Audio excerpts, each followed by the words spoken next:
¿Qué tal? ¿Cómo está la cultura en los 2.448 municipios que componen México? Esto es Culturas Municipales, gestión cultural en tu territorio. Comenzamos. Soy Carlos Villaseñor Anaya, director general de Interactividad Cultural y Desarrollo, que es una ONG reconocida por la UNESCO. El diagnóstico, planeación, implementación y evaluación de las políticas culturales es cosa seria. Se requiere mucho conocimiento, intuición y trabajo para aprovechar de la mejor manera los pocos recursos disponibles para cultura en el municipio. En esta época que recién comienzan a trabajar alrededor de 1.500 nuevas administraciones municipales, resulta un buen momento para retomar este tema de la planeación y que les ofrezcamos algunas ideas para esos procesos de diagnóstico. Es por eso que en Culturas Municipales dedicaremos varios programas a platicar sobre cada una de esas etapas del ciclo de la política cultural, con objeto de darles algunas ideas básicas y darnos la oportunidad de conversar con amigos y amigas que ya han pasado por esos procesos antes, para que nos compartan sus experiencias. Es con esa idea que en el episodio de hoy hablaremos de qué sigue después de que toman posesión de un instituto, de una dirección o de una casa de cultura municipal. Ya pasó la campaña y todavía quedan restos del buen sabor que dejó el triunfo en las urnas. Estamos en un buen momento de legitimidad ante la mayoría de los votantes y nos sentimos llenos de energía para hacer cosas importantes. Ya revisamos las actas de entrega, recepción y los inventarios para saber con qué recursos materiales contamos. Y también le pedimos al tesorero o al administrador que nos informe por escrito cuál es el presupuesto que tenemos asignado.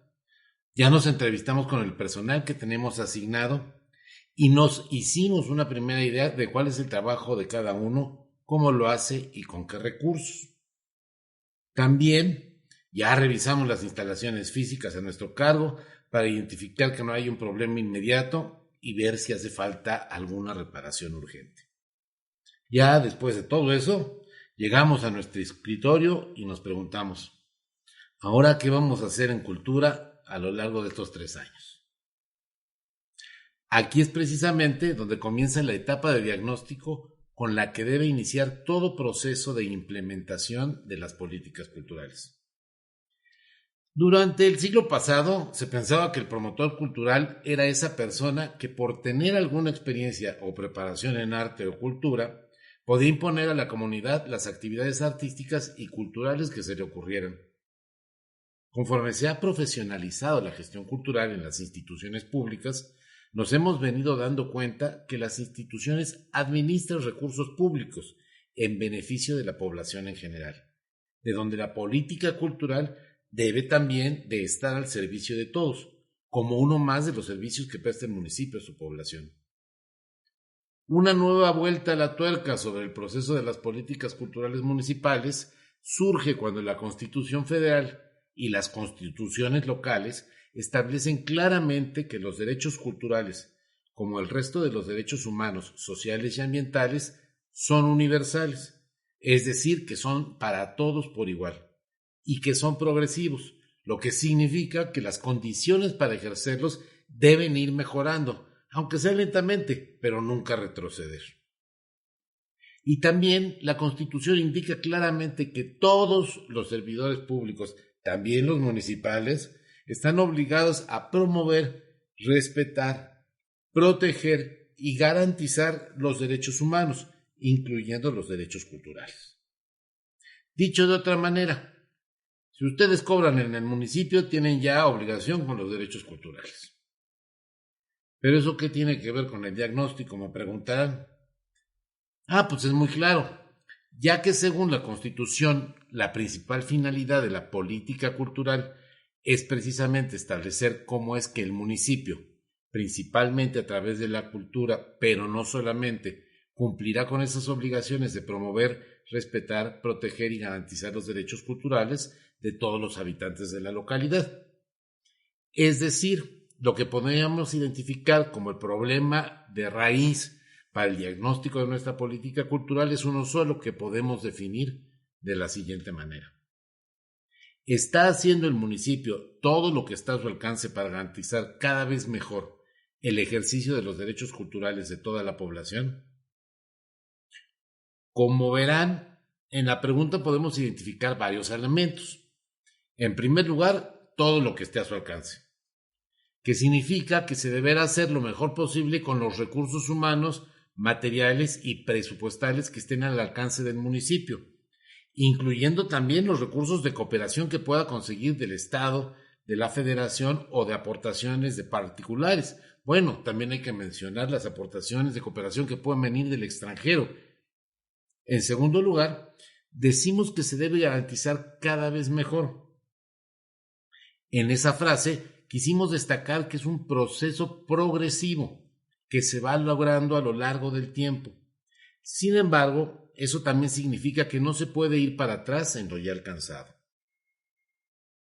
En tercer lugar, nos referimos a toda la población, lo cual refrenda que los derechos humanos son universales, es decir, de todos, porque son necesarios para que todas las personas puedan realizar sus potencialidades humanas.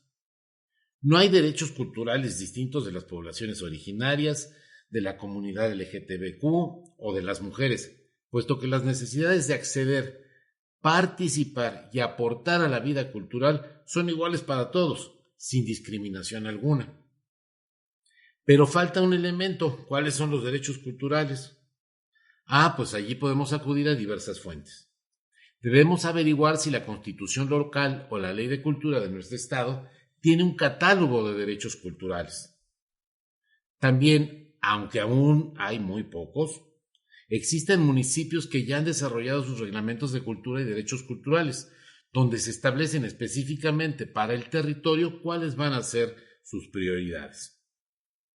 Suponiendo que ni la Constitución o la Ley de Cultura local incluyan un catálogo de los derechos culturales, siempre podemos acudir a los tratados internacionales en la materia, como son las convenciones UNESCO, de las que ya hemos hablado, de patrimonio mundial o para la salvaguarda del patrimonio cultural inmaterial, y una que no hemos tocado, que es la de la protección y promoción de la diversidad de las expresiones culturales, o la Observación General 21 del Comité del Pacto Internacional de los Derechos Económicos, Sociales y Culturales.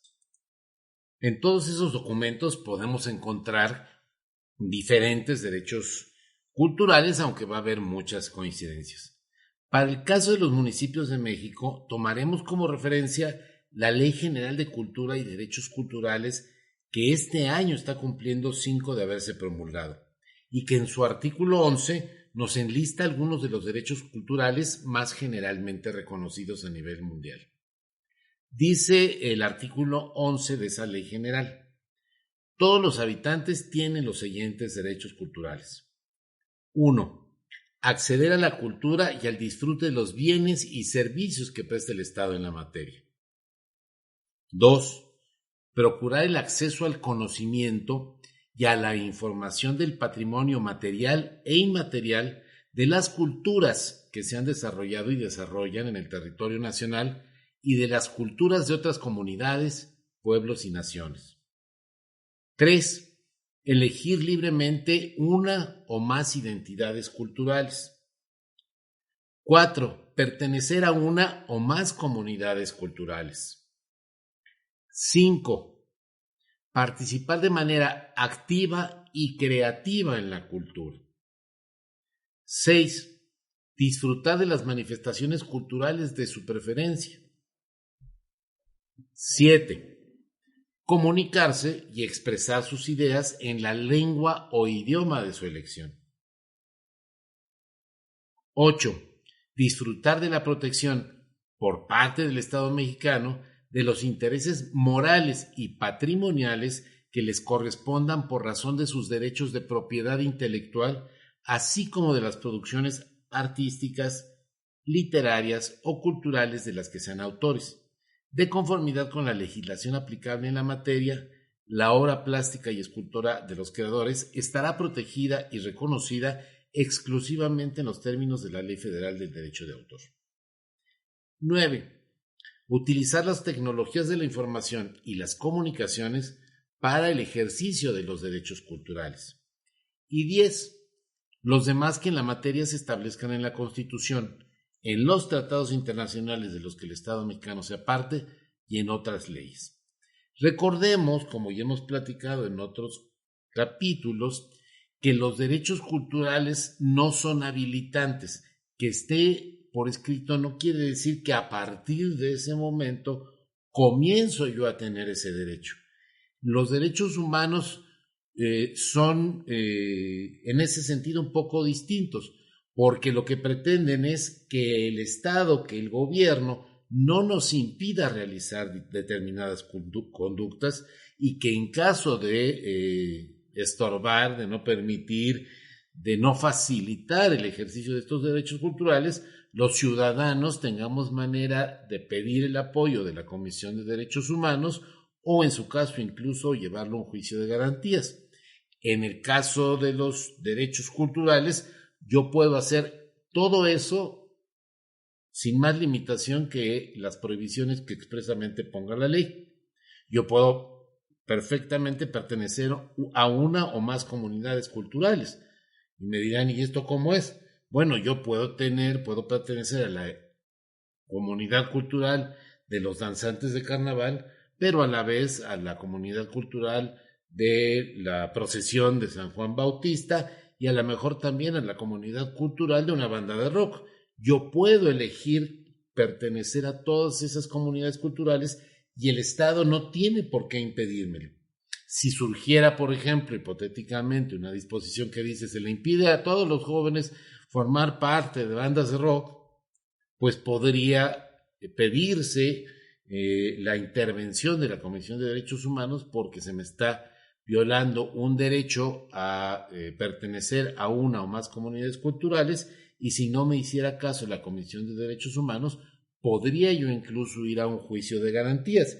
Por eso es que se llama que me ampare y proteja el Poder Federal en el juicio de amparo, porque me está amparando y protegiendo frente a una violación a mi derecho humano por parte de una autoridad, por parte del gobierno. Entonces, insisto, los derechos culturales, la conveniencia de que estén por escrito es que ya tenemos una base objetiva a partir de la cual decir que se nos está violando ese derecho y ya no tenemos que llegar ante la comisión o ante el tribunal y decir, oye, fíjate que pienso que se me violó un derecho humano y demostrarlo, sino ya está puesto en la ley. Esta es la gran ventaja. Insisto, no significa que a partir de ahí tengamos ese derecho. Ese derecho es inherente a las personas porque es un derecho humano, es parte de los elementos indispensables que se requieren para integrar plenamente nuestra dignidad humana. Bueno, después de este paréntesis, tomemos un par de ejemplos de derechos culturales de ese listado para tratar de transmitirles cómo realizar un diagnóstico. Comencemos, por ejemplo, con la fracción 1 que dice acceder a la cultura y al disfrute de los bienes y servicios que preste el Estado en la materia. La primera pregunta que debemos hacernos en cuanto al disfrute de los bienes y servicios que preste el municipio como parte del Estado sería que comencemos a pensar en casas de cultura, bibliotecas, auditorios, museos, pinacotecas, pero también en los archivos históricos y la crónica, que pueden ser un servicio cultural que preste el municipio, ¿no? Ahí hay varias cosas que debemos preguntar. ¿Las instalaciones están en una condición física digna para prestar el servicio que ofrecen? No sé, por ejemplo, en una biblioteca hay lámparas, hay estantes, hay carritos para llevar los libros, hay mesas para leer. El horario en el que presta servicio es adecuado para las necesidades de los usuarios. No sé, pues si vamos a una biblioteca para hacer tareas y está cerrada todo el día y nada más abren en la mañana, pues ¿cómo vamos a ir si ahora estamos en la escuela, no? ¿Cuenta ese espacio con el personal y los recursos materiales necesarios para su funcionamiento? Ups. El espacio que estoy diagnosticando es accesible por transporte público, en automóvil o a pie. Los caminos para llegar allí están bien iluminados en horarios de servicio. Hay buenas condiciones de seguridad. Fíjense, por ejemplo, en Bogotá hay un teatro que se llama el Teatro Mayor, que es espléndido, que es precioso, puede recibir obras y representaciones escénicas de cualquier parte del mundo, pero está hasta el otro extremo de la ciudad de Bogotá, y Bogotá es una ciudad que tiene muchísimo más tráfico que la Ciudad de México. Entonces, aunque el espacio está bien, es difícil llegar allá. O también en Guadalajara, por ejemplo, en algún momento vimos un espacio muy bonito para la comunidad, pero las calles para llegar allí, diría mi abuela, estaban como boca de lobo. Entonces la gente no podía ir, no porque el espacio estuviera feo, sino porque no había iluminación, había muchos baches, había terracería y la gente no podía llegar. Una muy buena idea es diseñar y aplicar cuestionarios a los usuarios directos de las instalaciones, preguntándoles qué sería necesario para hacer mejor uso de ellas. Créanme que puede ser la manera más clara de resolver un problema real. Probablemente me digan que de antemano, debido a los escasos recursos destinados a cultura, es posible identificar muchas carencias y que incluso muchas de ellas no se podrán resolver en 3 años. No importa, no se desilusionen con respuestas anticipadas. El objetivo del diagnóstico es poder identificar problemas desde la realidad, para así poder establecer prioridades, recursos necesarios, actores involucrados, rutas de acción y tiempos de realización. Conozco muchos casos donde después de definir las indispensables acciones de mantenimiento y conservación, la prioridad número 1 fue realizar un plan maestro de intervención que permitiera atender todas las necesidades con orden en un tiempo razonable y contando con la participación de mucha gente. En algunos casos se puede llevar hasta 20 años realizar un plan maestro, pero después son ejemplo de restauración y por servicio que prestan a la comunidad. Allí está, por ejemplo, el Museo de Guadalupe en Zacatecas, que tras 20 años de aplicación de un plan maestro, ahora es un espacio magnífico de investigación, conservación, difusión y promoción de la cultura. Es más, el Museo de Guadalupe fue uno de los elementos que se tomó en cuenta para declarar al municipio de Guadalupe como pueblo mágico. En el proceso de implementación de ese plan maestro, no solo intervino el gobierno municipal de Guadalupe, en Zacatecas, sino también la Federación, el Estado y la iniciativa privada a través de Fomento Cultural Banamex y del Club Rotario de la localidad. Tomemos como ejemplo otro de los derechos culturales enunciados, el de la fracción 5. Participar de manera activa y creativa en la cultura. Aquí pensemos en que la mayoría de la gente tiene condiciones razonables para participar activa y creativamente en la vida cultural y mejor centremos nuestra atención en las necesidades de algunos grupos vulnerables, como pudieran ser los niños, los ancianos, las mujeres, los migrantes, las comunidades originarias o las personas con alguna discapacidad motriz, auditiva o de visión. Es así que nos podemos preguntar, por ejemplo, ¿los servicios culturales que presta el municipio en materia de cultura cuentan con las condiciones físicas necesarias para que las personas con alguna discapacidad física puedan acceder a las expresiones artísticas? En mi programación cultural estoy incorporando actividades para dar a conocer las expresiones culturales de las otras culturas que se manifiestan en el territorio. Hay actividades que faciliten la socialización e integración de los migrantes a la comunidad.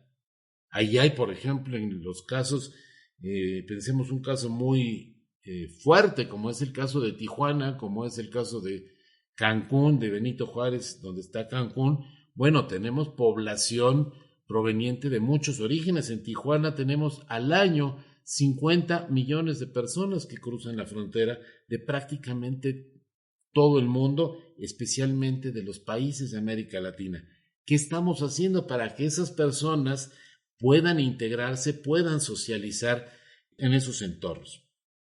Las invitaciones o textos que difundo en mis actividades culturales considerar más de una sola de las lenguas que mayoritariamente se hablan en mi población. Estamos ofreciendo actividades que puedan disfrutar los adultos mayores. Tengo previsto ofrecer actividades culturales en centros penitenciarios, hospitales, asilos u orfanatorios. Todas esas preguntas nos ofrecerán un panorama claro de la situación del ejercicio de los derechos culturales en nuestra comunidad, con objeto de que tengamos claros los elementos indispensables que son necesarios para la segunda etapa, que es el proceso de planeación. Pero de eso, de la planeación, hablaremos en la siguiente emisión. Carlos, un tema muy propio, muy ad hoc para esta, pues ahora sí que temporada de inicio de los gobiernos municipales, que pues es el enfoque de este podcast, Culturas Municipales. Y pues para antes de comenzar con las preguntas, pues también invitar a todos nuestros escuchas, a todas las personas interesadas en la cultura, a que nos contacten a través de nuestro correo electrónico interactividadcultural01@gmail.com y también a través de nuestro grupo de Facebook Culturas Municipales. Sí. En este podemos estar, pues ahora sí que conversando distintos temas, pueden estar también compartiéndonos. Y bueno, pues seguir nuestro canal de YouTube, Interactividad Cultural y Desarrollo. Y también en Spotify, Culturas Municipales, y el WhatsApp 246-493-7666. Repito, donde recibimos mensajes de texto y de voz, pero no recibimos llamadas. Es el 246-493-7666. Es una buena aclaración esto de solamente los mensajes de sí, voz. Sí, porque si no, imagínate, ¿no? Oiga, licenciada, yo quería platicar con usted. No, pues no. Bueno. Andamos en muchas vueltas. Ya ves que anda Culturas Municipales en la ruta. Sí, seguramente también se podrá, pero bueno, estos son nuestros contactos y bueno, ahora sí con las preguntas del tema que nos has introducido este día. Pues creo que te decía, muy pertinente. Voy a directo preguntarte. Tú al final mencionas esto de que haciendo un diagnóstico, que es la primera parte de diagnóstico, planeación, implementación y evaluación de las políticas culturales, de tener el panorama claro de la situación del ejercicio de los derechos culturales en una comunidad, que es como lo que se hace en esta primera etapa. Sí. Pero propiamente esto es el equivalente a saber qué es una política cultural. ¿Qué es una política cultural? Nos hablas ya de estas referencias, de las convenciones, de toda la normatividad que puede aplicar, en la que se pueden basar las decisiones o toma de decisiones de las actividades en un instituto, en una dirección de cultura, pero ¿qué es propiamente una política cultural? Mira, vamos a recopilar un poquito de lo que hemos estado platicando en los podcasts. Hasta arriba tienes los tratados internacionales y la Constitución, que son la ley suprema, pero no puedes tampoco ir al detalle. Son grandes enunciados generales. Por ejemplo, la Constitución dice se garantiza el derecho humano a participar en la vida cultural, o el tratado. Pero eso tiene muchísimo detrás, pues se puede desglosar en muchas cosas, lo artístico, lo patrimonial. Hoy hasta las nuevas tecnologías se está hablando de cultura, pero en la Constitución y en el tratado es un enunciado a grandes rasgos, llamémoslo así.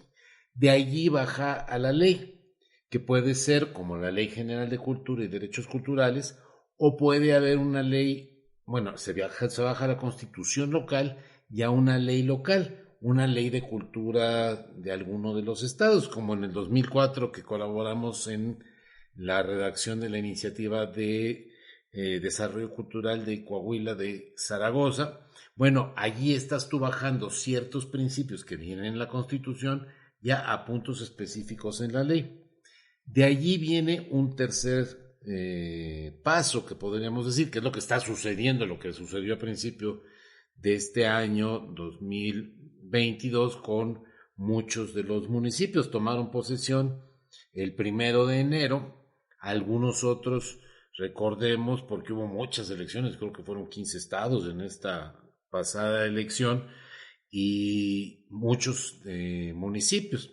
Entonces, al tomar posesión, más o menos desde septiembre hasta enero, tomaron posesión presidentes municipales de Aguascalientes, de Quintana Roo, de Veracruz, de Oaxaca, fueron muchos los estados donde hubo elecciones. Bueno, comenzaron a tomar posesión y lo primero que tienen que hacer es un plan de desarrollo municipal que diga en lo general qué va a hacer el municipio durante esa administración. Allí nuevamente se ponen grandes rasgos qué se va a hacer en materia de cultura en ese municipio. Después de eso viene ya la política cultural, cómo se va a bajar del plan de desarrollo municipal a un programa, que es lo que van a hacer ya concretamente en los 3 años. Vamos a pensar que el plan de desarrollo municipal dice vamos a garantizar los derechos culturales de la población a través de patrimonio, a través de eventos artísticos, a partir de educación artística, de fomento a actividades comunitarias. Bueno, ya la política cultural te dice en cada una de esas rubros qué acciones se van a llevar a cabo. Si en el plan de desarrollo municipal dice vamos a desarrollar acciones para la salvaguardia del patrimonio cultural inmaterial, ya la política cultural te dice, bueno, la salvaguardia del patrimonio cultural inmaterial se va a realizar a través de crear la Comisión Interinstitucional de Salvaguardia del Patrimonio Cultural, vamos a dar capacitación, vamos a llevar a cabo presentaciones de expresiones del patrimonio cultural, ya te dice qué acciones vas a llevar a cabo. Y viene un último nivel, que es el programa operativo anual, donde ya cada una de esas acciones, si tú pusiste como acción hacer salvaguardia del patrimonio cultural inmaterial a través de acciones de capacitación, en el programa operativo anual dices, este año, el primero de la administración, voy a traer 10 capacitadores y vamos a hacer 10 capacitaciones de salvaguardia del patrimonio cultural inmaterial, voy a traer 3 exposiciones, voy a realizar 4 presentaciones y cada una de ellas tiene un costo que se va a traducir en un presupuesto. Digamos que ese sería todo el desglose. Allí en medio, y ya lo hemos comentado, puede haber un reglamento municipal de derechos culturales que ya especifique de manera más a largo plazo cuáles van a ser las prioridades, cuáles van a ser los mecanismos a través de los cuales el municipio va a cumplir con sus obligaciones de garantizar, de promover, de proteger los derechos culturales. Bien. ¿Ya quedó más claro? Ya quedó más claro, pero todavía necesito tenerla más claro. A ver, toda política cultural, no, a ver, espérame, porque aquí hay una diferencia, ¿verdad? Política cultural, políticas culturales, tenemos ya una lo habíamos mencionado. Política cultural federal, nacional, que son los principios generales de manejo de lo simbólico que están en la Constitución. ¿Qué vamos a hacer con lo simbólico? Y allí está el artículo 4, párrafo 12 de la Constitución, donde se dice que se tiene garantizado el derecho de acceso a la cultura, a los bienes y servicios que presta el Estado en la materia y a los derechos culturales. También está en la Constitución el derecho de autor, todo lo relativo al derecho de autor. Ese es como el acuerdo en lo fundamental. Hay otras disposiciones, pero digamos que sobre eso ya sabemos qué va a hacer el Estado, es decir, la sociedad que vive en un territorio y que se da leyes y un gobierno. Eso es el Estado para el bien común. Parte del Estado es el gobierno. En el caso de México tenemos un gobierno que se divide en 3 poderes. El ejecutivo, el legislativo que hace las leyes, el ejecutivo que las cumple generalmente, y el judicial que dice que resuelve las controversias que haya entre particulares o de los particulares con las autoridades ante el presunto incumplimiento de una ley. Esas 3 poderes conforman el gobierno, que es parte del Estado, de esta organización de la sociedad que se da leyes, que se da un gobierno hacia el bien común. Entonces, esa es la política de Estado. Pero como sabes, tenemos 3 ámbitos de gobierno en el Estado mexicano. tenemos el gobierno federal que se encarga de determinadas actividades, los gobiernos de los estados que se encargan de determinadas actividades en un territorio que llamamos estado, que es libre y soberano, y tenemos gobierno que se ejerce en un territorio más pequeño que son los municipios. Cada uno de esos tres ámbitos tiene que obedecer, tiene que corresponder con la política de Estado en materia de cultura. Ahí es donde vienen las políticas culturales, la política cultural federal, que se refiere a todo lo relativo al ramo 48 del presupuesto de egresos de la Federación, básicamente a todo lo que hace la Secretaría de Cultura. Esa es la política federal. Los estados, a través de sus institutos, de sus secretarías, de sus direcciones de cultura, desarrollan una serie de actividades conforme a las funciones que tienen. Y los municipios desarrollan unas políticas culturales municipales de acuerdo a su realidad concreta en el territorio. Ok, ya va quedando más claro. Mucho más claro. Y a ver, platícame, todas las políticas culturales están por escrito. No todas, no siempre están por escrito. Generalmente están por escrito. En el caso de las instituciones, sí están expresamente escritas o puestas en leyes, en reglamentos, en decretos, en circulares, etcétera, porque acuérdate que hemos platicado que mientras los particulares podemos hacer todo aquello que no nos está prohibido, las instituciones solamente pueden hacer aquello que les está facultado. Entonces, las políticas culturales institucionales generalmente sí están inscritas. ¿Por qué digo generalmente? Y esa es una de las cosas que hemos venido platicando. Porque luego tenemos políticas culturales intuitivas, pues no hay un orden, no hay unos objetivos, no hay unas prioridades, sino se responde a una reactividad, a una petición de una comunidad, a una fiesta que ya se va a celebrar y se va realizando. Eso es una manera de hacer las cosas, finalmente es una política cultural, pero que es totalmente desordenada. Un poco arbitraria, tal vez. Ahora, en las instituciones sí tienen que tener facultades específicas para hacer esas políticas, pero por ejemplo también tenemos políticas culturales de instituciones de la iniciativa privada. El Museo Marco, el Museo Caluz, el Teatro Nazas en Torreón, ¿cómo se llaman esto? Toda la Fundación Pape allá en Coahuila, la Fundación Cultural Televisa, Fomento Cultural Banamex. Ellos tienen sus políticas culturales, no son institución, no tienen que obedecer, digamos, a facultades expresas, pero también tienen sus políticas culturales, como también pueden tener políticas culturales, por ejemplo, los sindicatos, en el fomento de las actividades culturales de sus agremiados. Es decir, política cultural es toda una organización de intervenciones que se van a realizar para actuar en el ámbito de lo simbólico, conforme a tus prioridades, ¿no? Ok, entonces no necesariamente, porque justo era una pregunta, ya que mencionaste políticas culturales institucionales, quería saber si también desde otros ámbitos, como justo el social o las personas que se reúnen en un colectivo o hacen alguna agrupación, pueden también diseñar sus propias políticas culturales. Sí, bueno, a ver, por ejemplo, aquí donde estamos en Casa Tripulantes, bueno, tú puedes establecer una política cultural, de hecho la tienen establecida. Es un lugar para, sobre todo, apoyar a la danza. No excluye otras posibilidades, pero está orientada a promover la danza individual en agrupaciones, y esa es su principal finalidad, y sus acciones, sus actividades, sus presupuestos se ordenan con base en esa prioridad.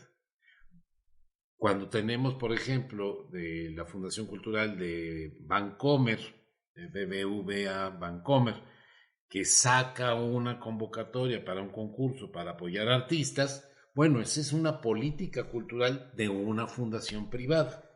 Entonces, sí, prácticamente todas las personas que inciden sobre el ámbito cultural, pues lo hacen con base en políticas culturales que pueden estar, generalmente están escritas, generalmente están definidas, pero no es requisito indispensable que estén escritas, salvo para las autoridades que solamente pueden ejercer recursos y realizar acciones si tienen facultades expresas. Uh-huh. Y que normalmente, bueno, no normalmente, y que debieran tener una fundamentación en todos los, bueno, en las leyes, las convenciones. En el Reglamento Municipal de Cultura, en el Plan de Desarrollo Municipal, en la Constitución y las leyes del Estado, en la Constitución Federal. No quiere decir que tengan que ser idénticas. No quiere decir que el Estado sea el jefe del municipio y la Federación sea el jefe del Estado. No, son 3 ámbitos de gobierno distintos. Pero sí tiene que haber una concordancia en las leyes. Uh-huh.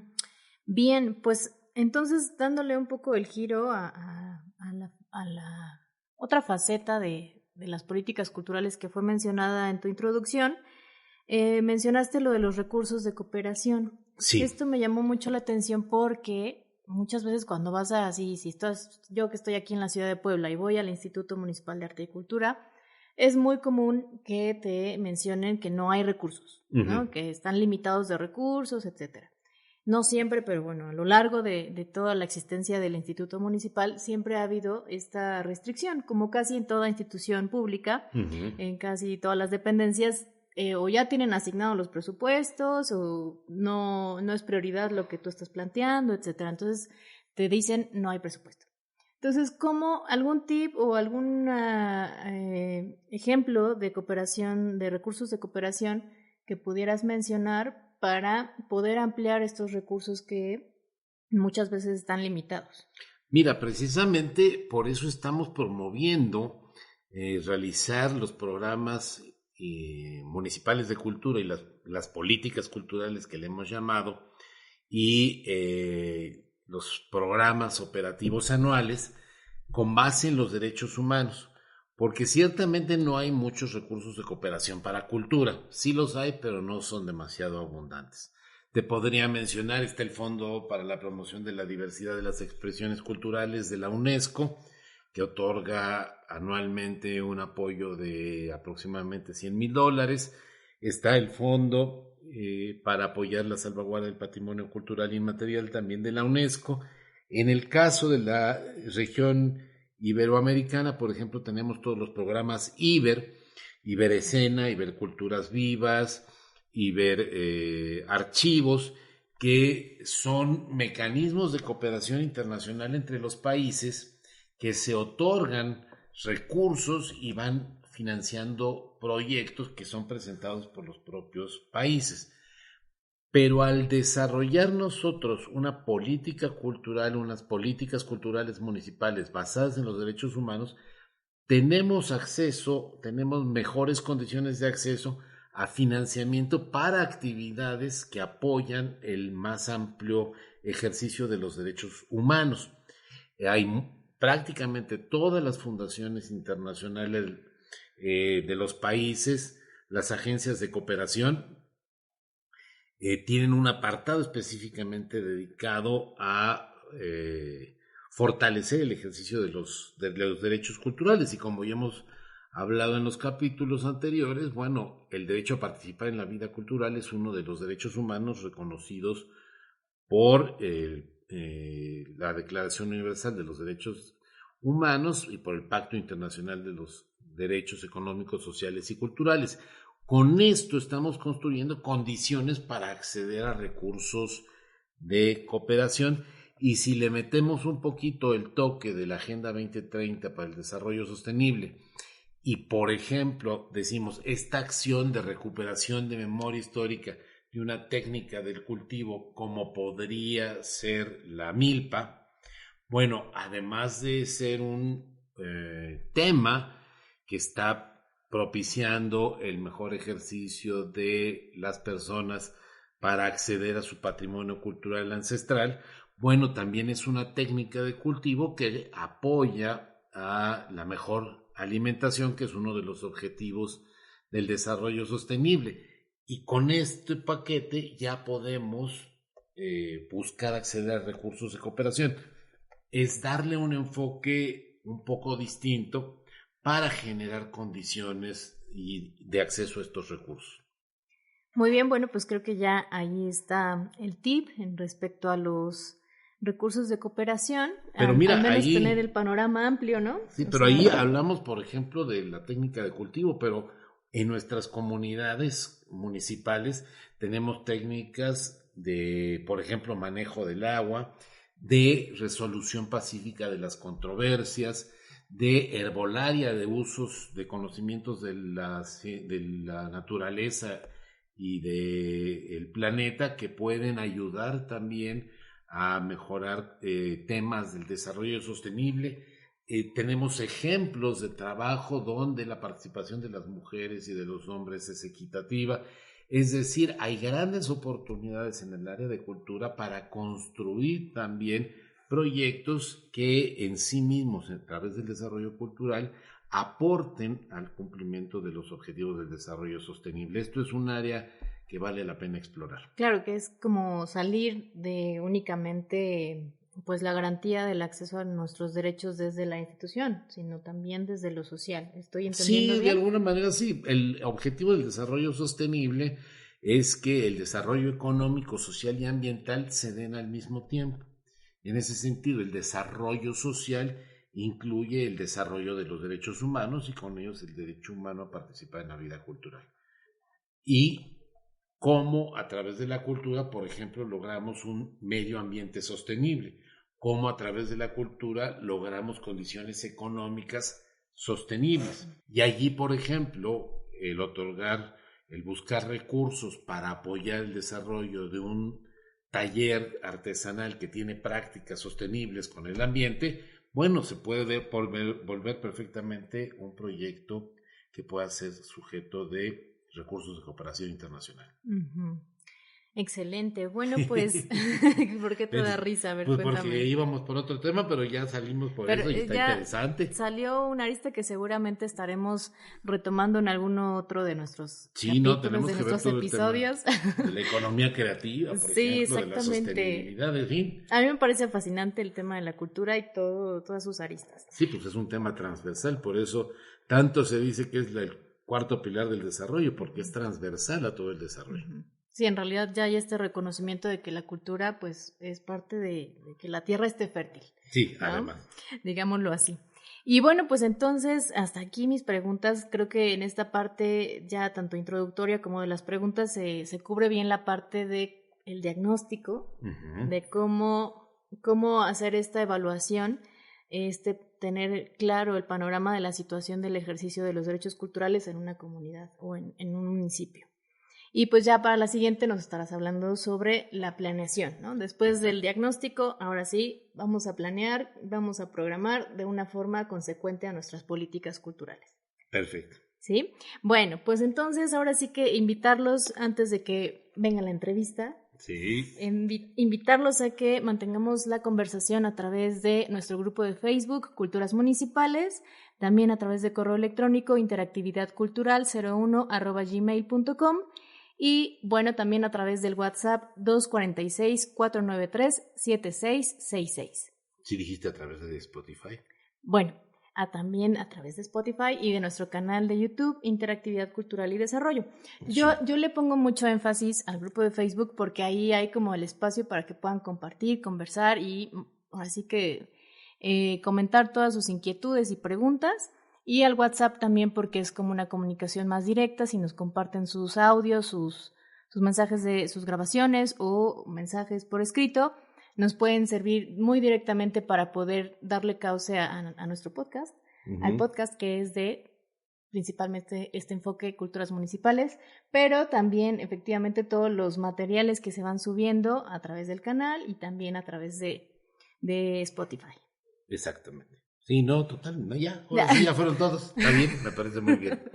Bueno, pues nos vemos a la próxima. Le doy la bienvenida a mi querido amigo José Antonio MacGregor, promotor cultural de muchos años, que nos conocemos pues prácticamente desde que estaba en la Dirección de Culturas Populares, de lo que era el Conaculta, de lo hoy extinto Conaculta. Así es, mi estimado Carlos.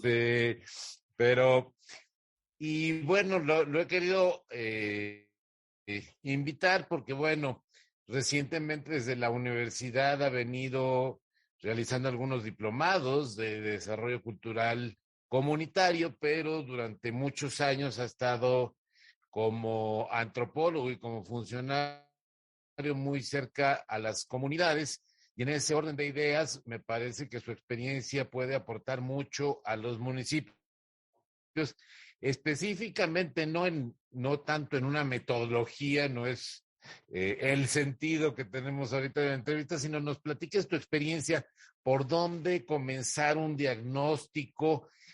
Yo llego hoy en la mañana, después de, como dije en la primera parte, pues ya haber recibido los bienes muebles, conocido el personal, conocido la oficina, a lo mejor dado una vuelta por los espacios que están a cargo del área de cultura del municipio, llego a mi escritorio. Y en ese sentido, el diagnóstico se vuelve indispensable como primer paso para la planeación. Pero ahora, con el nuevo paradigma de los derechos culturales, también la perspectiva es un poco distinta. Durante el siglo XX estuvimos muy acostumbrados a que el promotor cultural fuera quien definiera mucho tiempo, sobre todo quienes hemos leído a Bonfil, sabemos que esa fórmula no es precisamente la más acertada, pero ahora que tenemos la Ley General de Cultura y Derechos Culturales, ahora que se está revitalizando esta perspectiva de los derechos culturales, me parece que el paradigma también ha cambiado. En tu experiencia, querido Mac, ¿cómo ves el diagnóstico? ¿Qué importancia tiene? ¿Por qué debemos hacer diagnóstico? ¿Desde qué perspectiva? En fin, conversemos un poco sobre ello.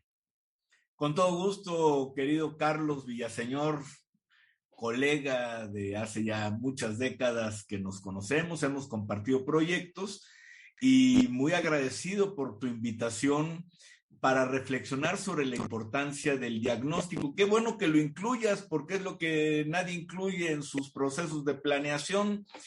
Generalmente los funcionarios, los gestores culturales tienen ideas, tienen propuestas, voy a decir, tienen ocurrencias, y para hacer eso, pues no necesitas un diagnóstico, pues necesitas ideas y ocurrencias. Pero como tú bien dices, el paradigma de la gestión cultural, el paradigma de las políticas culturales está cambiando. Antes, el concepto que había de cultura nos llevaba a pensar que había personas que no tenían cultura, que por no haber tenido acceso a la educación, por no haber tenido acceso a una biblioteca, que por no haber tenido ciertas prácticas artísticas y culturales generalmente asociadas a las bellas artes, pues como carecían de eso, no tenían cultura. Entonces, si partían de ese punto de vista, ¿cuál era su misión? Llevarle cultura a la gente. Y entonces yo, promotor, elijo los contenidos, los mecanismos, y gracias a mi generosidad, la cultura va rumbo a la comunidad. Y con ese paradigma funcionaron décadas, miles de promotores culturales que con la mejor buena fe, con el mayor entusiasmo, hacían cosas para la comunidad. Pero ahora el paradigma ya no es trabajar para la comunidad, sino trabajar con la comunidad. ¿Por qué? Por varias razones. Número uno, porque la cultura Hoy sabemos, lo tenemos claro, y desde hace mucho, pero ya se consolidó socialmente la idea de que todos los seres humanos tenemos cultura, entendida cultura como identidad, como pertenencia, como memoria, como lenguajes, como conocimientos, tradiciones, leyendas, prácticas cotidianas, ceremoniales, etcétera. Todo eso es cultura, tiene que ver con lo cotidiano, tiene que ver con lo ritual, con lo ceremonial.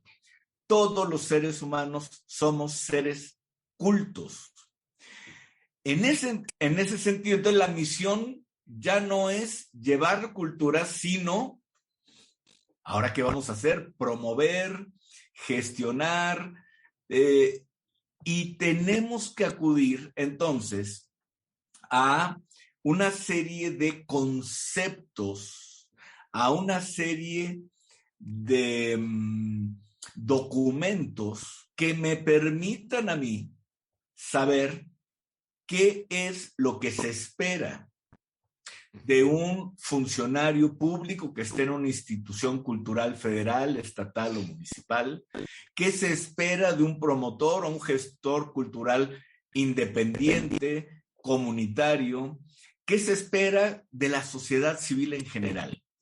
Y entonces acudimos a una serie de documentos en donde, por ejemplo, la UNESCO ha elaborado múltiples reflexiones fundamentales para valorar la diversidad cultural, para valorar la riqueza del patrimonio cultural inmaterial o intangible, para reconocer derechos culturales.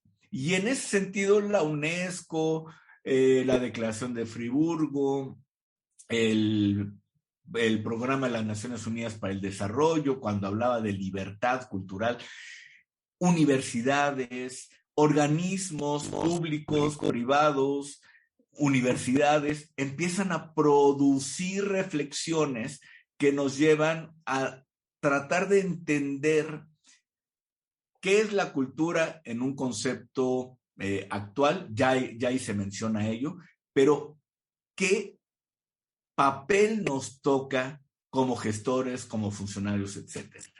Y en ese sentido, pues yo partiría de una premisa. La gestión cultural comunitaria y las políticas culturales sirven para incidir en la vida cultural de la gente. Y por lo tanto, transforma prácticas culturales. Y por lo tanto, supone una responsabilidad del mayor nivel. Y yo quisiera, para concluir esta primera parte, Carlos, respondiendo a tu pregunta, ¿por qué el diagnóstico? Yo quisiera hacer una analogía entre el gestor cultural, el funcionario de cultura, el promotor cultural comunitario y un médico. Si nosotros vamos al médico, entramos a su consultorio, nos ve y nos dice, ya sé lo que tiene, ahí está la receta. Ah, caray, yo voy a dudar de su calidad profesional por el simple hecho de que me recetó algo antes de ni siquiera preguntar qué es lo que tengo, cómo me siento, por qué voy allá. Alguien dirá, claro, pero si un médico no lo hace, corre el riesgo de que el paciente se le muera. En cambio, la cultura, esa no importa. Podemos fallar, podemos equivocarnos y nadie se va a morir, no va a pasar nada. Yo creo que es un buen momento para reflexionar y este tema del diagnóstico es un muy buen pretexto para reflexionar sobre la responsabilidad de los funcionarios públicos en materia de cultura, gestores y promotores culturales. No se trata de que se nos muera la gente, se trata de que trabajamos con entes vivos. Son organismos vivos que nacen, crecen, se reproducen, se desarrollan, tienen también su ocaso, se extinguen, y me refiero a las culturas. Las culturas no están dadas, las culturas son vida. Y por eso distinguir cultura de vida cultural nos ayuda mucho. Mira, ahí yo te interrumpo porque a lo mejor podemos pensar que por un mal diagnóstico, por una ausencia de diagnóstico en materia de cultura, nadie se muere. Pero cuando estuvimos en Medellín, recordarás las vueltas que dimos a los parques, biblioteca, y que vimos varias cosas. Y allí sí, por ejemplo, con toda esta moda que hay de que la cultura per se ayuda a eliminar los índices de violencia sin diagnóstico, lo cual es falso, pues sí conocimos ejemplos donde a lo mejor un promotor cultural de buena fe dice, pues para reducir la violencia en este barrio, les voy a llevar cine en el barrio. Y por no hacer diagnóstico, pones la función de cine en una zona de frontera de lucha entre dos pandillas. Bueno, allí la gente sí se puede morir, porque puedes, por esa ocupación del espacio sin diagnóstico, generar una crisis de violencia. Involuntariamente. O por un mal diagnóstico de la infraestructura con la que cuentas y que está bajo tu responsabilidad, ocurren incendios, se cae y puede morir gente, en efecto. Yo por eso estoy subrayando la creciente responsabilidad que debemos de asumir porque trabajamos con organismos vivos. Y por eso distinguir cultura. Las pirámides son cultura, el acueducto, los museos son cultura, las casas de cultura son cultura, válgase la redundancia, pero no son nada sin personas, sin seres humanos que interactúen con ellos. Entonces tenemos la cultura, claro, necesitamos infraestructura, necesitamos cuidar nuestros museos, necesitamos preservar nuestros sitios arqueológicos, necesitamos difundir nuestro patrimonio, sí, pero necesitamos también enriquecer la vida cultural. Y cuando hablo de vida cultural, entonces ya pensemos en un ecosistema, pensemos en vida, pensemos en diversidad de seres, diversidad de actores, de agentes. Unos son viejos, y en un derecho humano a participar en la vida cultural. Y entran un chorro de derechos humanos, el acceso, la participación, la identidad, la pertenencia, todos esos derechos no se ejercen sabiendo que en Teotihuacán hay pirámides. No, se ejercen en el momento en el que llega a mí la información primero y que sé que existen unas pirámides. Segundo, cuando algo me mueve a transportarme hasta Teotihuacán y a lo mejor en el trayecto voy a leer algo de su historia, ¿para qué? Para que cuando yo llegue a ese lugar la experiencia no solamente sea un evento turístico, sino que constituye una experiencia cultural significativa, emocionante, que se me ponga la piel de gallina cuando tenga una visión de ese universo mágico, arquitectónico, simbólico, ritual extraordinario. Y luego la conciencia de que es parte de mi patrimonio, de lo que me han heredado generaciones anteriores y que me corresponde a mí la responsabilidad de pasarle la estafeta a mis hijos, a mis nietos, y eso implica responsabilidad. Entonces, saber que hay una vida cultural y esa vida cultural de una comunidad puede ser una vida cultural muy saludable, donde la gente respira una atmósfera limpia, donde va por la calle y no se tiene que preocupar de que alguien lo ofenda o lo insulte con una palabra, o de que yo vaya con mis hijos por un parque y no llegue una motocicleta con unos truanes que me lo arranquen de la mano. Es decir, hay vida cultural, hay distintos tipos de vida cultural. Y ya cuando entendemos la cultura comunitaria como vida cultural, podemos saber que hay vida saludable, hay vida con enfermedades, hay unas con enfermedades muy graves, hay otras con resfrío, y para eso es el diagnóstico, porque el diagnóstico es lo que nos va a permitir identificar, estudiar el organismo vivo que se llama cultura, entender que ese organismo es complejo, como el organismo humano. Uh-huh. Imagínate que un médico, ¿sí?, te dijera, oiga, pues yo veo ahí que tiene un problema con una úlcera en el estómago. Oiga, ¿y eso tendrá que ver con unos dolores musculares? No sé, ese no es mi problema. O sea, yo soy solo gastroenterólogo y solo puedo saber del estómago. Lo que le pase en los hombros, el estrés, lo muscular, lo nervioso, eso no me interesa. Es decir, nuestro organismo es un sistema de sistemas. Sistema digestivo, respiratorio, circulatorio, muscular, nervioso, óseo, etcétera, son sistemas muy complejos. Y nosotros somos un sistema de sistemas. Y si en el digestivo hay algo que está mal, le puede repercutir en el nervioso, uh-huh, en el muscular. Y si repercute en el nervioso, entonces al rato se empieza a deformar el óseo. Todo está conectado.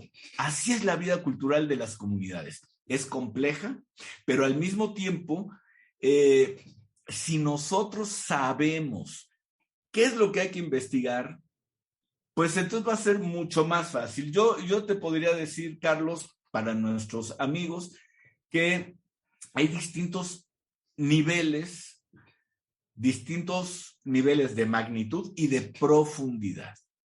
Entonces, por ejemplo, si yo diagnostico un resfrío, pues seguramente tendré la capacidad para recetar algo que le cure el resfrío. Pero si yo ya detecto que hay una enfermedad mucho más delicada, pero no estoy seguro de qué es, lo voy a mandar a estudios. Uh-huh. A lo mejor unas muestras o una radiografía, una resonancia, va a depender del nivel de cómo uno vaya detectando lo delicado del problema. Entonces, los diagnósticos son distintos dependiendo del propósito para el cual haces un diagnóstico. Los antropólogos estamos acostumbrados al trabajo de campo y a estudiar las culturas comunitarias, y utilizamos métodos antropológicos, pero lo que pretende el antropólogo es distinto a lo que pretende un funcionario cultural municipal o a lo que pretende un gestor cultural. Entonces, dejémoslo de entrada con que si no hay diagnóstico, las probabilidades de generar estrategias y acciones erróneas, fallidas, dañinas y con efectos negativos a corto, mediano y largo plazo son altísimas. Uh-huh. La gestión cultural supone procesos de planeación entre los cuales destaca, por ser de los primeros que tenemos que aplicar, el diagnóstico. Por la otra, el diagnóstico no es, imagínate que yo ahorita a mis más de 60 años vaya con el médico y me diga, oiga, ¿cómo está usted? Y yo le digo, bien, fíjese, aquí le traigo mis estudios médicos. Oiga, está todo dar. No importa que sean de hace 20 años. No, o sea, sí importa, sí no, importa.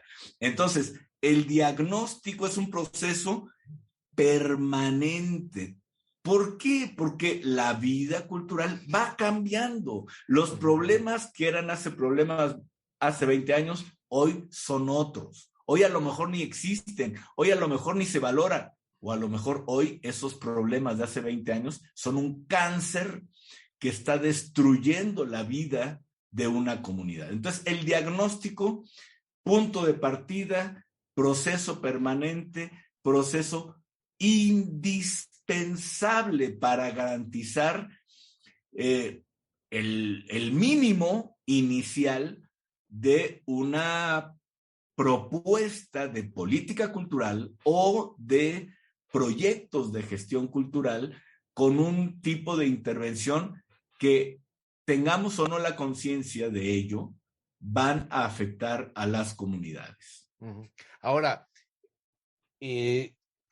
siguiendo con la analogía del doctor, evidentemente cuando entra el paciente, cuando uno observa al paciente entrando al consultorio, pues ves su fisonomía, ves cómo camina, ves cómo se mueve, y a partir de allí empiezas a tener los primeros indicios de la enfermedad que puede tener.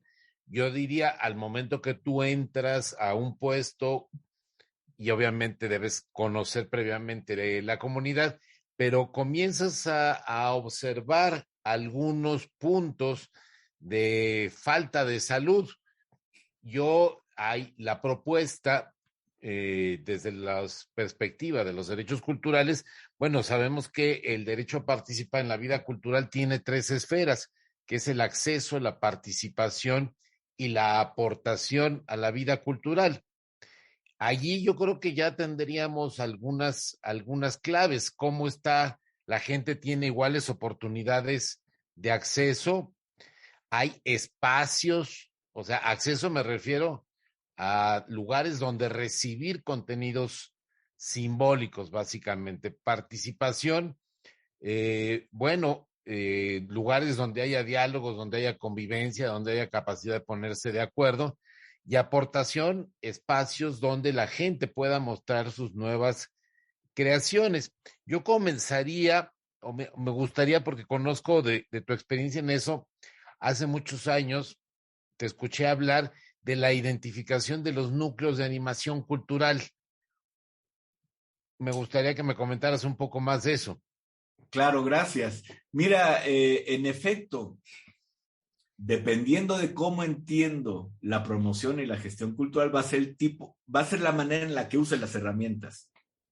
Si para mí la gente no tiene cultura, pues no le voy a consultar qué cultura tiene, puesto que no tienen, según ese canon. Esa concepción. Sí, ahora, ya la superamos, ya. Aunque impera todavía desafortunadamente en muchísimos lados. No, pues sí. Sí, no, a nivel municipal, lamentablemente. Pero partamos de que ya los funcionarios culturales, municipales, estatales, comunitarios, universitarios, ya entendemos que todos los humanos tenemos cultura, que todos los humanos tenemos derechos humanos y entre ellos los derechos culturales, y por lo tanto, el acceso y la participación a la vida comunitaria como derecho implica el derecho a participar en los procesos de planeación, en la instrumentación de los planes, programas y proyectos de cultura. Entonces, tú te quedaste en que el médico, desde que entra el paciente, ya ve cómo camina, cómo el color de la piel, cómo habla, ya medio lo revisa. Tu ejemplo de cuando llega el funcionario a su oficina y le entrega recepción y todo esto, pues es cuando el médico llega y primero ve su espacio, o sea, está limpio, el instrumental está en su lugar, está en condiciones para ser utilizado en caso de emergencia. O sea, tiene que revisar, tiene que conocer muy bien su espacio. Yo he estado al frente como secretario de Cultura y director de Cultura en 2 municipios distintos, y además muy distintos, y es muy diferente digamos, en primer lugar, la naturaleza de la dirección en un caso, la secretaría en otro, la complejidad, una con una infraestructura extraordinaria y la otra, una casa de cultura, una biblioteca, y todo. Ok, bueno, eso es lo que hay. Bueno, lo primero que tengo que hacer es conocerlo, identificarlo. ¿Quién está ahí? ¿Quién lo está atendiendo? A mí no me interesa tanto la Casa de la Cultura. Me interesa quién dirige la Casa de la Cultura, cómo piensa, cómo se conecta con la gente. A mí no me interesa que en la biblioteca no haya muchos libros. Eso lo podemos resolver. Pero si no hay alguien responsable con la capacidad, con el ánimo, con el profesionalismo para hacer de esa biblioteca un espacio vivo, de cultura viva comunitaria, pues podrá ser una biblioteca con 10 veces más libros y va a ser igual un inmueble muerto. Entonces, número uno, apostarle a la gente, al recurso humano, a la profesionalización, a su capacitación, a que hablemos el mismo idioma cuando hablamos de cultura, de identidad y de derechos. Que conozcamos, número uno, nuestra casa, nuestra institución, leer los documentos que ha habido antes de ese instituto como del municipio. No, es que aquí en el municipio no hay nada de cultura. Ya empezamos muy mal. Ya cuando alguien, es que aquí no hay nada. Número uno, o tu concepto de cultura es decimonónico o pues no sales a la calle. Pues sí. Porque basta con salir a la calle, escuchar las campanas, el olor el sagrado olor, el santo olor de la panadería, las los campanas artesanos de las paleterías, los artesanos, las fiestas. Hay en todos los pueblos una vida cultural que genera una atmósfera que permite que la gente respire y se relacione de determinada manera, le dé sentido a la vida, porque para eso es la cultura, de determinada manera. Entonces, ¿qué es lo que nosotros apostamos? Si es que le apostamos a un modelo participativo, pues lo primero que hay que detectar es con quiénes vamos a trabajar, que no están en la nómina, a los que no les vamos a pagar honorarios, pero que son fundamentales porque son actores de la vida cultural de la comunidad. Y entonces, ¿qué hago? Me voy a visitar a los maestros de la Casa de la Cultura, los maestros de la escuela primaria, de la secundaria. A veces el cura es un promotor de la vida cultural, a veces hay cronista municipal, hay artesanos, el mayordomo que organiza la fiesta patronal. Maestros. Claro, fue con los que empecé. Maestros son fundamentales. Y fíjate que aquí no se necesita ser ni sabio, ni muy leído y entendido. Hay que ser muy sensible para saber con quién hablar y que cuando te hablen mal de algo, de alguien, pues empieces tú a sopesar y a saber a quiénes involucras, a quiénes no. ¿Por qué? Porque lo que yo siempre hago cuando llego a un lugar para hacer mi diagnóstico es generar el núcleo animador comunitario. Y ese núcleo animador yo a veces he empezado con 5, con 10. Tú recuerdas en Tamaulipas, tú Sí, fuiste de los que formó parte del proceso formativo y de profesionalización de cientos de jóvenes de promotores culturales comunitarios. Ahí empecé con 12. Y bueno, esto fue creciendo, y al rato hubo más de 770 que se formaron, más toda la gente alrededor de los jóvenes. Es decir, si hablamos de vida cultural, estamos hablando de que si sabemos cómo conectar, a quién conectar y con quién conectarlo, generamos sinergias, un poco como la acupuntura. O sea, alguien que sabe conectar, que sabe hacer buen diagnóstico, de repente pone una aguja en el pie para curar un dolor de cabeza. Y el observador, que no sabe mucho, oye, estás loco, o sea, me duele la cabeza, le duele la cabeza, no el pie. O sea, pero si activo aquí, el efecto que voy a tener allá va a ser de un alto impacto. Y a veces, yo, por ejemplo, en un municipio trabajé, siempre trabajar con niños y con jóvenes es garantía. ¿Por qué? Porque los niños, niñas y adolescentes de entrada, pues cuando los convocas a lo que sea, van con papás y mamás. ¿No? Ya está abuelitos. Con abuelitos, tíos. Y entonces, ¿qué? De repente yo ya tenía 2 pistas. En uno, las actividades de niños, niñas, en otras de adolescentes.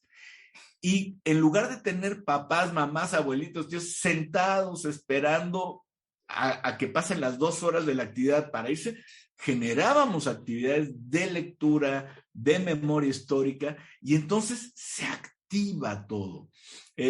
Trabajamos una orquesta infantil y juvenil de cuerdas con niños cuyos papás nunca habían oído música clásica.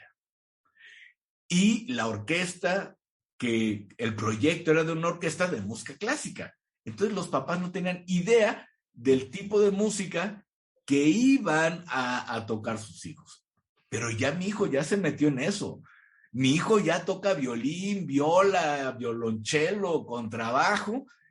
Y ahora, cuando yo vaya a un concierto, voy a ver el violín, la viola, el violonchelo y el contrabajo de manera diferente. Va a sonar diferente para mí. Y entonces, ¿qué pasó? Generamos un proceso de públicos donde cada vez que tocaba la Filarmónica del Estado, nos movíamos para que fueran boletos gratuitos, que fuera zona reservada para nosotros.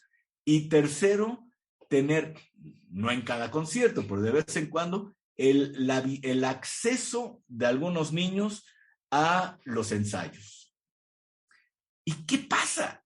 Los papás empezaron a hablar de Mozart, de un tal Tchaikovsky, y empieza a ampliarse, empieza a generarse un lenguaje nuevo. Empiezan a balbucear un nuevo abecedario que les permite conectar nuevas formas de ver el mundo, de ver la realidad. Y así como este proceso de música clásica, lo hemos hecho al revés, lo hemos hecho también con Guapango. Tú recuerdas muy bien un programa que hasta hace poco seguía vigente, no sé si siga, el programa el programa cultural de la Huasteca. Y el programa cultural de la Huasteca era un programa que nace a partir de un encuentro con investigadores que nos ayudaron a definir qué era la Huasteca, luego un encuentro de promotores, los promotores nos dijeron, pues es que necesitamos recursos, generamos un programa tipo PACNIC de apoyo con recursos directos para sus vestuarios de danzas, instrumentos musicales, etcétera. Y el festival fue, bueno, ahora cómo vamos a mostrarle a la región todo lo que han hecho en este año de proyectos, y así surgió el festival. Entonces el festival como consecuencia natural, claro, no como ocurrencia inicial, ¿no? Esa es la diferencia entre un evento aislado, fragmentado, desconectado, a un evento que es resultado de una serie de procesos y que al mismo tiempo va a ser punto de partida de los procesos. Entonces, el núcleo animador comunitario, ¿quiénes son? Maestros, papás, cronistas. Los de las procesiones, los rezos, los carnavales. para todos aquellos que aman y quieren a la cultura de su comunidad, que se comprometen con la vida cultural de su comunidad, y que son muchos. No, pues sí. Porque si tú les dices, a ver, los que estén interesados en la cultura de la comunidad, vengan. Muchos, créemelo, y tú lo sabes muy bien, no saben que sus danzas son cultura, que sus fiestas son cultura. Para ellos cultura es algo lejano, porque así se les ha impuesto, porque ese es el modelo que predomina. Cuando tú les dices, las personas que estén interesadas en sus fiestas, bueno, te va a brincar todo el pueblo, ¿no? Entonces tú vas seleccionando a las personas que van a ir orientando y entonces van a ir problematizando. ¿Por qué? Porque el diagnóstico, así como la salud de una persona, es para identificar problemas de salud pública, salud cultural, la vida cultural. Y entonces, qué preguntas hay que hacerse en un diagnóstico?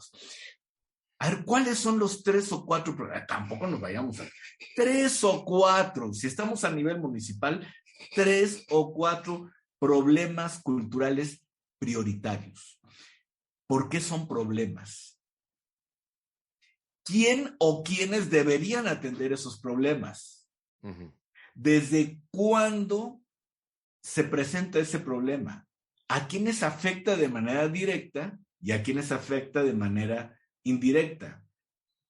¿Qué se opondría o qué podría oponerse a que se solucionen esos problemas? ¿Cuál sería el enfoque correcto para solucionarlo? ¿Qué pasaría si no resolviéramos ese problema? ¿Cuánto costaría solucionarlo? Y entre todos son buenas preguntas. Vamos resolviendo esas preguntas, las vamos compartiendo y le vamos dando forma a eso que vamos a llamar proyecto. Y finalmente, la coherencia en donde el núcleo animador comunitario responde a esas preguntas y en algunas ocasiones para responder no tienen elementos. Y dicen, no, yo tengo que ir a preguntarle a mi abuelo tal cosa, yo tengo que preguntarle a mi hijo tal cosa, y la próxima reunión les traigo lo que yo opino de esa pregunta. O sea, no es una encuesta. Encuesta es otra cosa, ayuda. Pero ya son técnicas y metodologías del diagnóstico. Ahorita estoy hablando del concepto. ¿Para qué nos va a servir el diagnóstico? Para que tengamos una radiografía lo más clara posible, donde veamos problemas reales que la comunidad ha identificado, que la comunidad ha reconocido, porque el diagnóstico se hizo con la comunidad. Y a partir de esa radiografía nos permite poder visualizar estrategias deseables y factibles de solución. Yo te diría que, por ejemplo, casi todos los proyectos a nivel municipal se pueden englobar en, ahorita te voy a decir algunas líneas estratégicas que van a aparecer, si no todas, muchas de ellas. O sea, a la hora de que analizamos problemas, ¿qué es lo que hay que hacer? Difusión y animación cultural. O formación artística, iniciación, actualización. O fomento del libro y la lectura. O capacitación de promotores e investigadores culturales. Preservación y difusión del patrimonio cultural. Desarrollo y difusión de las culturas indígenas y populares. Fortalecimiento de la infraestructura cultural. Desarrollo cultural infantil, desarrollo cultural con jóvenes, de atención a grupos específicos, empresas culturales. Son 2, 4, 6, como 10. En esos 10 ejes estratégicos entran casi todas. Pero la clave del ejercicio metodológico, y para eso necesitamos gestores capaces y con mucho sentido es, y muchas veces cuento esta anécdota real, donde en la Huasteca Veracruzana estaba dando un curso con maestros y bueno, hicieron su diagnóstico, salieron a la comunidad y un equipo dice, aquí el principal problema para nosotros es que solo existe un músico y es mayor de 70 años, solo uno, que conoce y sabe interpretar la música popular, local, tradicional. Recoque el guapán. Solo uno. Oye, es un buen problema. Y fíjate cómo aquí podemos reconocer cómo aplica una sentencia metodológica que yo recuerdo en la universidad. Un problema bien planteado contiene la mitad de su solución. Un problema bien planteado. ¿Y dónde y cómo se plantea el problema? En el diagnóstico. Entonces, diagnóstico, solo queda un músico tradicional mayor de 70 años. ¡Wow! Pues tú ya la tienes aquí. Y a la hora que presentan el proyecto, el nombre del proyecto, Concurso de Música Tradicional Comunitaria. Les dije, ¿saben qué? Ya sé quién va a ganar. Sí, ya sé quién va a ganar. Y el primer lugar, además. El único. Es decir, ahí es donde entra que no basta pero el del diagnóstico, digamos, a la segunda etapa de planeación, hay puentes que conectan. Y estos puentes es conectar los problemas con esos 10 rubros que yo mencioné anteriormente. Si solo queda uno, pues el sentido común nos va a llevar a hablar con él para preguntarle si le interesaría dar clases a jóvenes o a niños, a niñas, sobre la música que él domina. Entonces, todo es un diálogo y yo aquí pongo como eje, no solo del diagnóstico, de todo el proceso de planeación, instrumentación y evaluación. Pero hoy estamos hablando del diagnóstico. El eje del diagnóstico es el diálogo. El diálogo que nos permita comprender aquella premisa de Albert Einstein que decía, todos somos ignorantes, pero no todos ignoramos lo mismo. Entonces, claro, yo llego a la comunidad y yo sé cosas que ellos no saben. Eso no me hace arrogante. Si yo sé, reconozco, asumo y parto también de la realidad de que en la comunidad todos saben cosas que yo ignoro. Si parto de ese principio, voy a hacer del proceso de planeación un proceso de aprendizaje donde todos aprendemos de todo, ¿no? Y por ahí va, yo creo, ejercicio de derechos culturales, participación en la vida, pero en la vida cultural, pero esa participación que ya no, o sea, porque muchas veces entendemos participación como alzar la mano y asistir como público.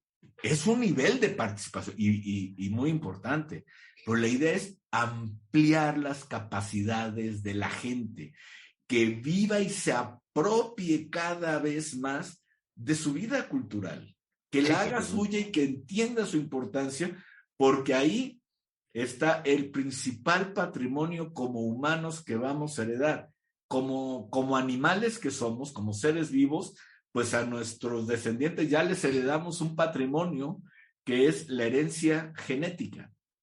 Pero como humanos, propiamente humanos, es el patrimonio cultural lo que les va a permitir a las nuevas generaciones darle sentido y significado a este mundo cada vez más horrible, indescifrable. No, pues estamos de acuerdo. No, yo creo que, mira, estamos hablando ya de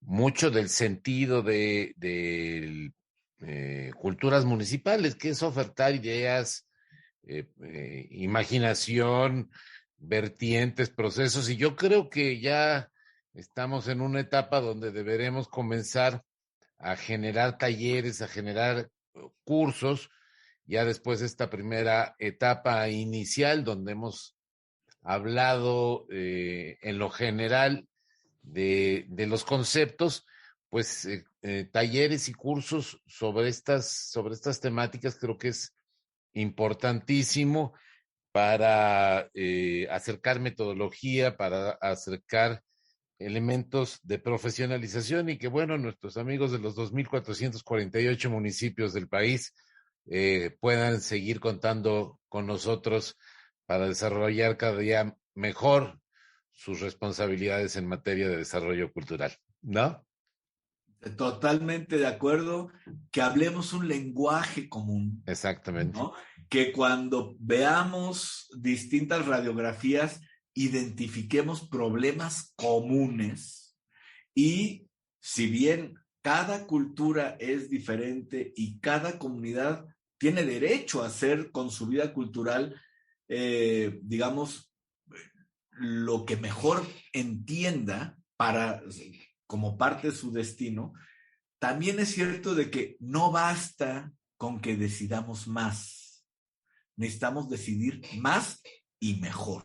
Uh-huh. Y para eso requerimos, como tú muy bien dices, formación, actualización, este tipo de conversaciones para intercambiar ideas, experiencias, para poner algunos puntos sobre las IES y finalmente para encontrarnos como entre una comunidad, porque finalmente los que estamos en el sector cultural tenemos cosas que nos identifican, preocupaciones comunes, problemas comunes y también, en muchos casos, sueños y aspiraciones comunes. Así es, mi querido Mac. Pues muchas gracias por la oportunidad de conversar y estoy seguro que no será la última vez que estés aquí en el podcast de culturas municipales o que estemos realizando talleres o actividades en conjunto. Muchas gracias, hasta Querétaro y pues hasta pronto. Te agradezco mucho, Carlos, tu invitación y un saludo a todos los que nos vieron.